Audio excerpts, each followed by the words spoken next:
Jika Mahkamah Konstitusi mengabulkan gugatan terkait dengan batas usia calon presiden dan wakil presiden menjadi 35 tahun, maka ada peluang anak sulung dari Presiden Joko Widodo Gibran Raka Buming Raka menjadi bacawa pres. Lalu seberapa besar peluang itu, bagaimana dinamikanya dengan peta koalisi?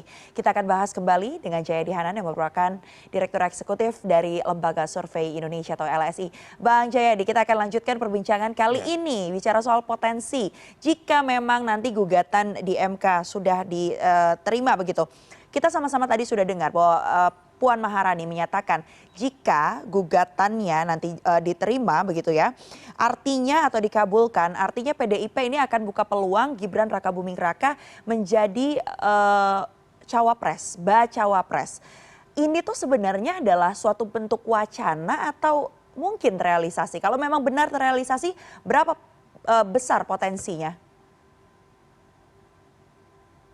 Ya tentu mungkin terrealisasi ya.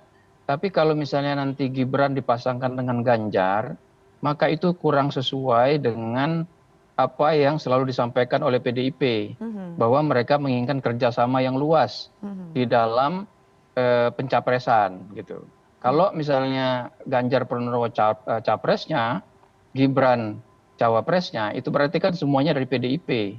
Maka meskipun tentu saja masih mungkin ada partai lain yang bergabung ya, tapi itu berarti kan kerjasamanya tidak tercermin di situ. Ya itu satu. Jadi sementara kalau kita perhatikan keputusan PDIP sejak tahun 2004 sampai sekarang, PDIP selalu mencoba menggabungkan antara capres dengan cawapres itu dari dua kelompok yang berbeda gitu, tidak dari partainya sendiri. Walaupun tentu saja PDIP bisa mengajukan sendiri, itu satu ya. Yang kedua, dari segi pakemnya tuh,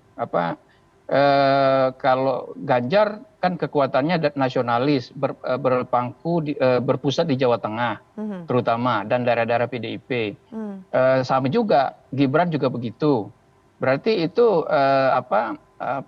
kurang juga mencerminkan upaya untuk menggabungkan berbagai kekuatan politik yang ada di Indonesia, misalnya kekuatan nasionalis dan kekuatan yang lebih religius. Itu hal kedua. Yang ketiga, belum tentu itu secara elektoral menguntungkan, belum tentu. Ya.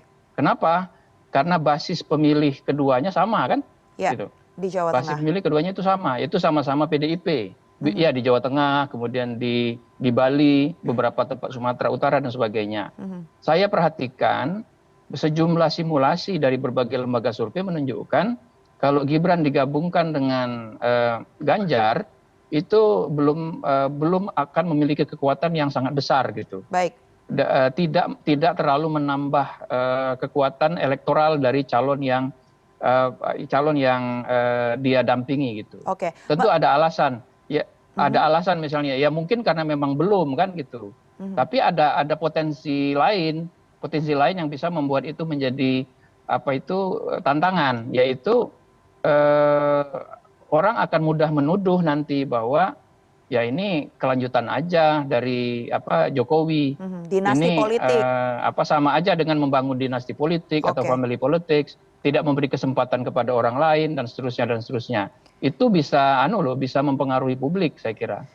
Mempengaruhi terkait dengan juga keinginan publik untuk memilih akhirnya kepada PDI Perjuangan. Tapi kalau kita lihat konsekuensi lainnya yang mungkin dihadapi ketika memasangkan Ganjar Pranowo dengan Gibran Raka Buming Raka di Pilpres 2024 secara koalisi dan secara internal partai, apa yang kemudian bisa dihadapi? Karena PDIP kita tahu ya bisa mengajukan calonnya sendiri sebenarnya. Ya. Kalau Ganjar dan Gibran digabungkan jadi satu, itu berarti kan proposal P3 untuk mengajukan Sandiaga Uno itu kan ditolak, ya kan? Pertanyaannya apakah P3 mau bertahan dengan posisi seperti itu?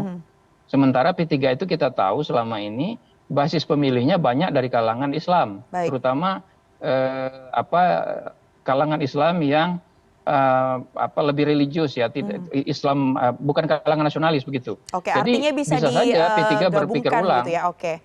Dan artinya ini juga seperti yang tadi Bang Jaya disampaikan, ketika kemudian digabungkan atau Gibran dan juga Ganjar, artinya dua-duanya akan nasionalis dan ini tidak sejalan mungkin dengan cita-cita awal yang juga berkali-kali disampaikan oleh PDI Perjuangan. Tapi lagi-lagi kita akan lihat dinamikanya seperti apa, terutama nanti kita lihat perkembangannya apakah gugatan ini akan dikabulkan atau tidak. Terima kasih banyak Bang Jayadi Hanan sudah bergabung bersama kami di CNN Indonesia Newsroom. Terima kasih.